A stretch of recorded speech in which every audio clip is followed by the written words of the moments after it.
What's up everyone, Kaze no What If is here with What If a Soul was sent into Naruto verse. Before we start, if you like the video, like it, share with your friends, comment, and let's start the video. Mokutan, gift of Mother Nature. They quietly whispered together. A small tree rose in front of them, and as it reached 4 meters in height it stopped growing. Instantly tendrils of wood burst from the ground around it and started to enwrap the tree in a spiral-like motion, leaving not even a bit of the original tree visible. When they were done, it looked like a weird thick tree with a spiral-like bark. This tree had enough density and the ability to channel nature energy. It did it in 2 ways. First, the outer shell strengthened itself with the energy. It would take at least B-rank jutsu or chakra metal to penetrate the bark. Impossible for the villagers. It was a precaution from having the tree chopped down by some greedy schmuck. It also looked incredibly ordinary and was masked from the senses of a ninja. Unless it was a senju or sage in sage mode, both would have to be close, nobody would be able to realize what it was. The inner tree though, that was a masterpiece. They were able to do only thanks to a year of continuous use of Mokutan and learning about it. It gathered nature chakra and dispersed it into the ground, revitalizing it and enriching it. The fields around a tree would grow crops at an insane rate, and it will be very healthy too.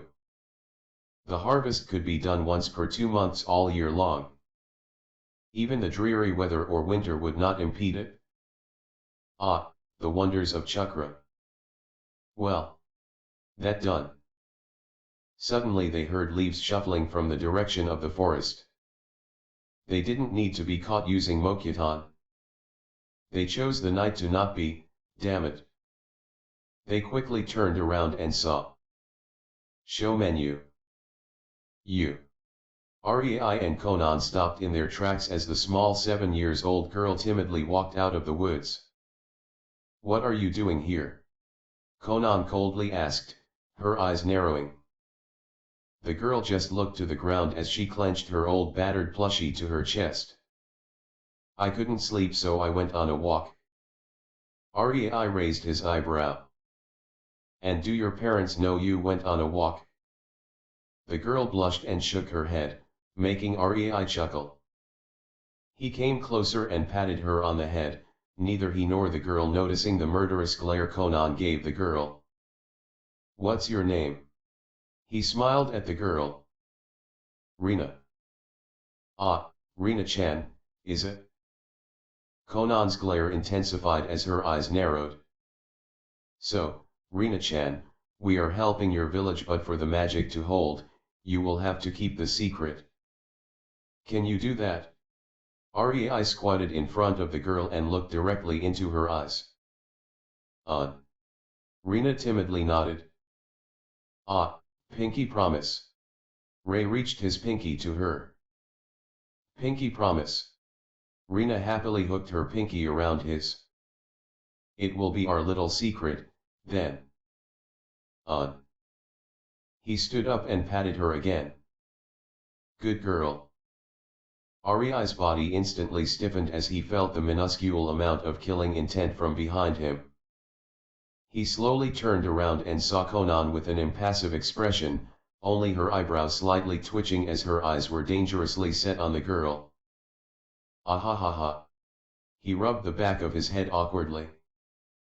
Konan, let's go and take this girl home, shall we? Konan finally tore her eyes from the girl and looked at Rei with a pout but nodded. Later that night, they were in their room as Konan still sulked. Rei approached her and put his hand on her head, ruffling her hair. You should know that I intend to have more women. I already told you. He gently told her. I know. Konan hugged his torso. It's just. I won't allow you to take any useless girl. Useless. Rei tilted his head. Now you are just trying to be cute. Konan blushed and buried her face into his stomach as he laughed. If you want another woman, it will be Kunoichi. A strong Kunoichi or someone with potential. Conan mumbled. May I know why? Rei asked as he stroked her hair. Because I want to be special. Conan ashamedly whispered. Special? Yes. I want to be the only civilian girl you took under your care and nurtured from the scratch. I want to be special, Conan said with determination burning in her eyes. So, let me get this straight, Rei groaned.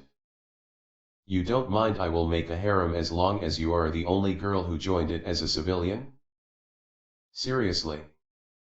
It's dumb, I know. Conan bit her lower lip cutely. But it is my reason. You will be always special to me, Conan. Rei told her softly. I know. The connection through the seal is ironclad. Conan nodded. You don't even know how many times I wanted to have sex with you. She put her finger to Rei's lips, preventing him from interrupting. I can hold myself until we are at least 13. 3 more years. She said it with such longing and need, Rei almost faltered, but his mouth spoke on instinct. 15. Conan pouted but gave a whiny reluctant nod before she continued. But I know we won't be able to separate anymore. You gave me something that day. And I was insufficient. That much I know. I stopped seeing other males as something desirable. They are but strangers. Just thought of kissing one of them disgusts me. I didn't know, Conan. Rei told her and got a weak smile in return. I know you don't feel that way. My soul. It was too small compared to yours. I took what I could take. Those talents as you called them. And in exchange, I gave you the entirety of what I am. However insufficient it was compared to what I received from your soul. Conan looked to the ground. I am not complaining. I love it. I love you. I know you love me. That you will always love me. It is kind of freeing, really. Not having to doubt it since we are bound. Even beyond death. Conan softly sighed, but then her eyes went hard. But if you want another girl, she will join us in this bond. She will be a strong kunoichi. And due to my pettiness, she won't be a civilian. If you want a civilian to join, make her into kunoichi first and then, fine. Conan strongly told him. But in exchange, you have to agree that you are my master. She blushed and whispered quietly. Danasama. Rei rubbed his forehead in frustration. Shit. I knew telling you the story about Grafia Lucifuge was a bad idea. He mumbled to himself, making Conan snicker. Fine. He sighed in exasperation but then chuckled, bemused. Guess, these are acceptable terms, Conan-chan. Rei started patting Conan's head and saw her closing her eyes in delight as she put her head on his lap and enjoyed the care. Good girl. He whispered to her, making her shudder. He sat there for a few minutes, just enjoying Conan's silky hair, thinking about what he just heard. Yes, he had his suspicions. The small changes in their relationship after the mishap with the link seal were a big tell. Especially since both vividly remembered what happened. He never thought it seemed like that to Conan. He knew they were linked.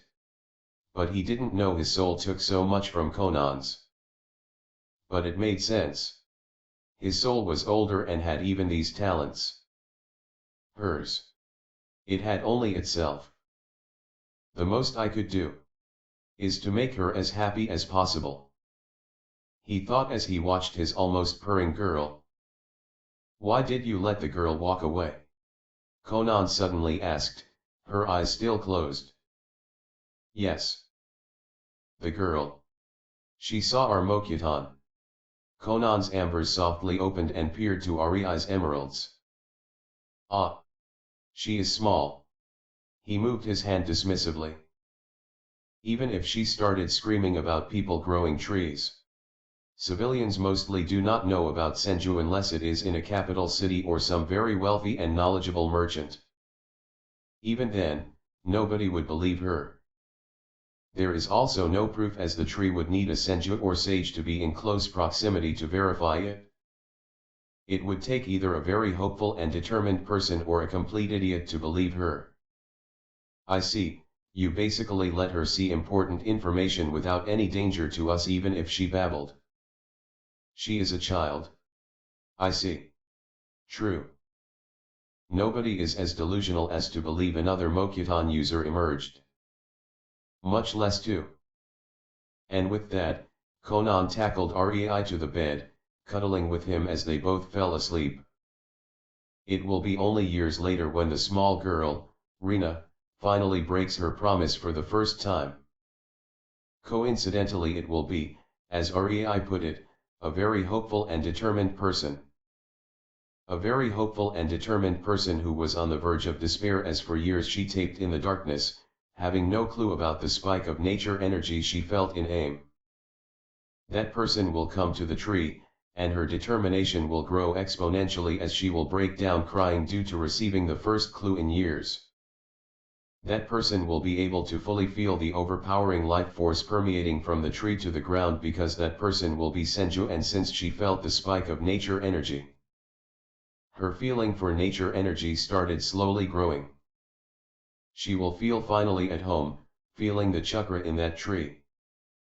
And she will be completely aware of what kind of a powerful Mokuton technique this was, as the nature energy will engulf her senses.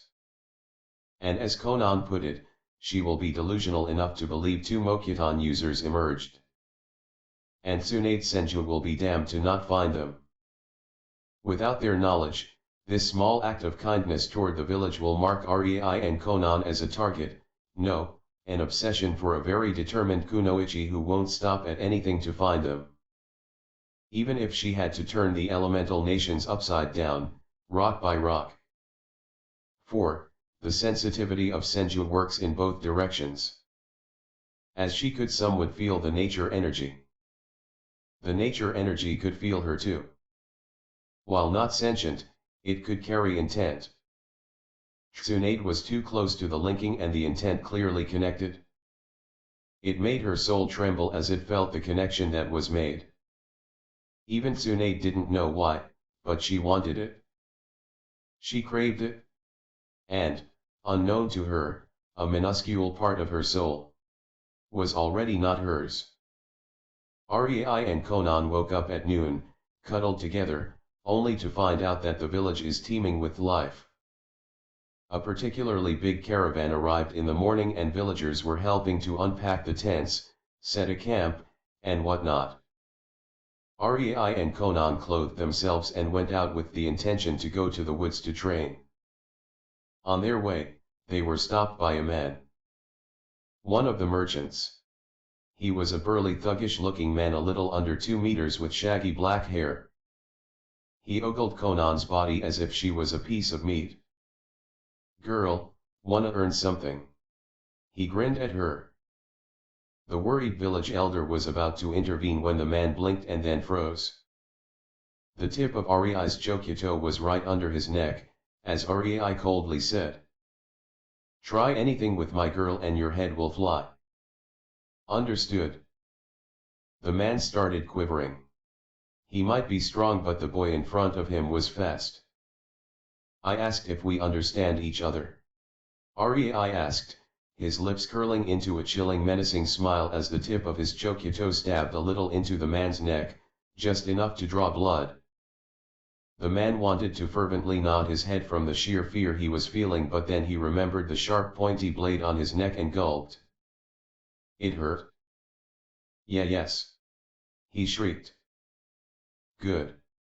Rei smiled sweetly at the man. "And don't forget.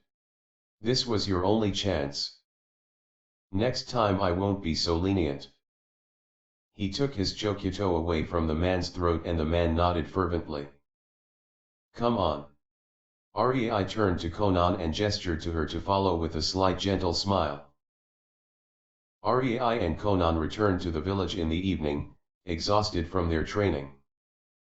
They entered the house of the village elder, heading to the room that was given to them for 500 ryo a day. Their insistence. The man needed it and they didn't plan to stay longer than 3 days. Tomorrow they will be off. As they neared the staircase, one of the merchants suddenly approached them. "Excuse me." He smiled amiably. "May I talk to you for a while?" Conan looked at Rei, who noted with the corner of his eye that the merchant spotted their little exchange but didn't comment. Rei felt something fishy about the man, but he was clearly a civilian. Shrugging, Rei nodded and continued up the stairs with Conan. The merchant, getting the message, followed silently behind them. They entered their room and Conan quickly flopped onto the bed. They were exhausted, not dirty. When one learns to draw water from the atmosphere, creating a bath is easy. Conan was always giddy when they bathed. After all, both Conan and Rei long ago forsake the propriety and started bathing together, going as far as making out during it. They wouldn't have sex until their bodies were physically ready, and both were fine with that much intimacy. A bit of touching and kissing though. Rei, seeing that Conan was already in the world of her own as she hugged her pillow to her chest with a blissful smile and daydreamed, decided to entertain the merchant.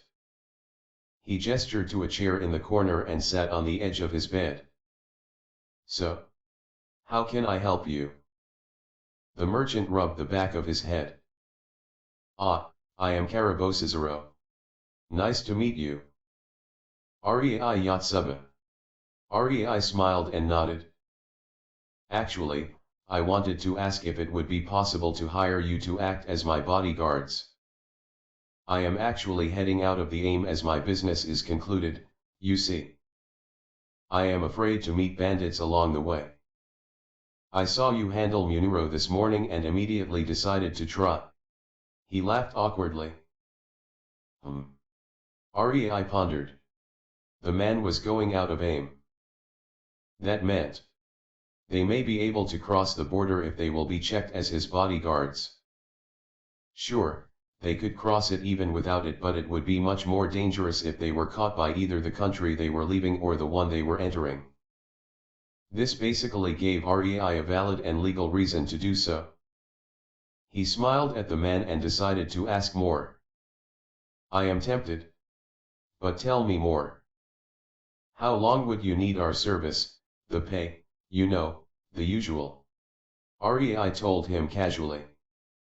Karabo, seeing Rei basically agreed if the conditions are good enough, decided to be quite generous. "I offer you 500 ryo each per day." Rei raised his eyebrow at that. While not much, all right. But if they accept, they would tag along at least half a month, and that's without crossing the border as the civilian speed is very slow. That would be 500 ryo for half a month. 500 ryo per day may seem a little insufficient, but it is quite generous in this day and age. Especially since there is no village backing him and Conan. This would be a classic C-rank mission. Meaning they should get 50,000 ryo if they were from a shinobi village. Well, not really, since AIM is a war zone, but Rei doubted the merchant wanted to walk into a skirmish. Anyway, that amount would be divided between teammates and the village. Let's say, the village takes 10%. Who was he kidding? It would be more. Anyway, hypothetically 10%, that is 5000 off. Assuming it is a standard jonin, 3 genin team from Konoha, the jonin would get a lot more than genin. 20,000? 15,000? Maybe. The genin would be left with 10,000 each or less. More likely than not, less. So, Karabo's offer of 7,500 for each Rei and Conan was fair. Incredibly so. They looked like children but showed skill. Carabo probably didn't want to spend the entire 50,000 Ryo for a proper team and wanted to save some money for himself. Now, if he wanted Rei and Conan to accompany him further, their paycheck would only get fatter, and if they left AIM, that would be considered a win in Rei's books. Okay. How long and to where would you need us to tag along? Rei asked carefully and observed the man's mannerisms. It would not do for him to lead Conan into a trap, after all. Carabo weakly smiled. I am going to Mizu no Kuni. If you prove to be good, I would like you to accompany me there. Rei froze. This was starting to sound fishy. Mizu no Kuni. Fishy indeed. That would take them to cross multiple borders and at least 3 months of travel by land to reach a port town and another few days on a boat. The paycheck was also big, but most importantly. Don't worry. You will be able to leave whenever you want. The man started nervously waving his arms around. Rei nodded. We can accompany you. But one of these days, you will tell me your real reason for approaching us. Rei told the man sharply, making him stiffen. Carabo could only stiffly nod with a broken smile. I promise it is nothing detrimental to you nor your companion, but I must know if you have skill first. If you don't, excuse me for my language, then it wouldn't matter. Rei could feel the seriousness in his voice and accepted the answer. Fair enough. We are setting out tomorrow at noon. We will be there. And with that Carabo left, leaving Rei alone. Thinking about this encounter. In the end, it is beneficial for him and Conan. If they manage to cross to other lands, especially one of the big five where almost no skirmishes were happening, they could let loose more in their training. Right now they always trained and slowed with one eye open to avoid ambush. Conan was not very eager to travel with the caravan. She grumbled that her alone time with Rei was interrupted when Rei was not around. She could see the mocking gazes of other guards who didn't see Rei handle the big thuggish man. They were looking at them as if they were baggage. In the end, Conan didn't care about their opinion, but she thought it would be much better for her to travel with Rei alone. Not to say, faster. She didn't understand why Rei accepted the job since they had enough money from stealing. But she did not voice her complaints to Rei. She long ago decided to follow him. She would tell him only when she felt him doing something bad for his health. Rei, contrary to Conan's beliefs, knew well enough how she felt. He even told her that this would help them legally cross the border, but she didn't care. He knew Conan wouldn't mind blowing a few outposts to smithereens in order to cross the border with bang. He could just exasperatedly shrug and cease caring. Conan and Rei sat on Carabo's wagon, holding hands and just relaxing. It was a week since they started their journey with Carabo, and so far, only a few bandits popped up that were handled by the other merchants' guards. But today, just an hour ago, they left the caravan as Carabo was heading towards the Land of River, as crossing to Land of Fire was easier through it. Carabo was humming a song when Conan's hand suddenly tensed. Rei noticed it and instantly knew her papers were disturbed and activated his nature sensing. They were chased by a few people from the caravan, all of which were guards that looked at them mockingly. Rei sighed and nodded wearily at Conan. He wanted to try his kenjutsu anyway, so this was a good thing. 20 men suddenly jumped out of the foliage. Rei and Conan were watching them in complete disinterest, since the men were as obvious as the sun in the sky as they tried to sneak around. Carabo, you better leave all your money here. A blond man with a katana shouted in a mocking and loud tone. Kaito. What is the meaning of this?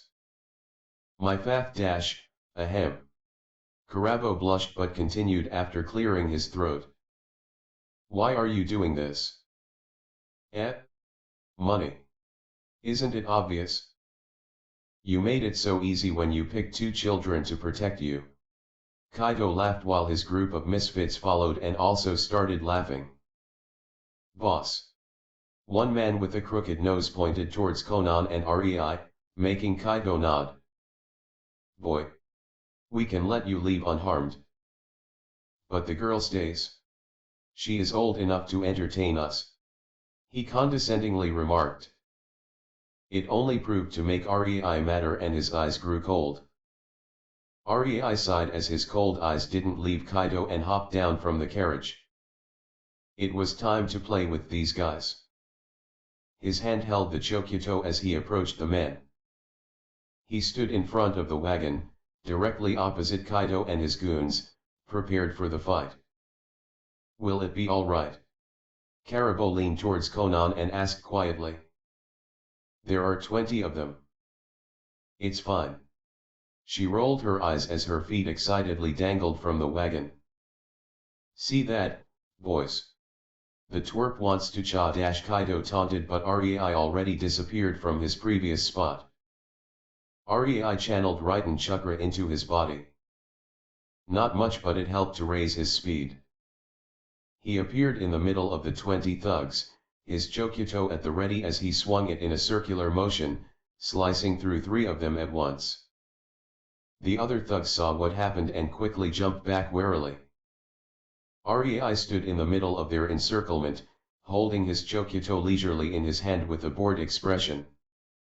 Those men were no shinobi. They were mercenaries.